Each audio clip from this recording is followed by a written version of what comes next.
Bizleri bir Kurban Bayramı'na daha ulaştıran şanı yüce Rabbimize sonsuz hamdü senalar olsun. Kurban paylaşmaktır.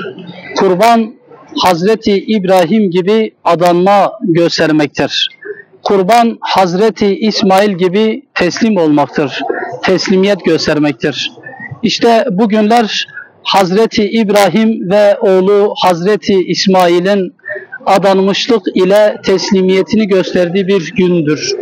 Bu günleri bizleri ulaştıran şanı yüce Rabbimize tekraren şükrediyoruz. Tabi bu günlere de yine bizler buruk görüyoruz. Zira 608 gündür Gazze'de devam eden bir soykırım var. Hala orada kardeşlerimiz zalimlerin zulümleri altında katliamlara maruz kalıyorlar. Buradan Gazze'nin kahraman evlatlarına en kalbi duygularımızla selamlarımızı gönderiyoruz. Bu duygu ve düşüncelerle de başta Antalyalı hemşerilerimiz olmak üzere tüm İslam aleminin mübarek Kurban Bayramı'nı en kalbi duygularımla tebrik ediyorum.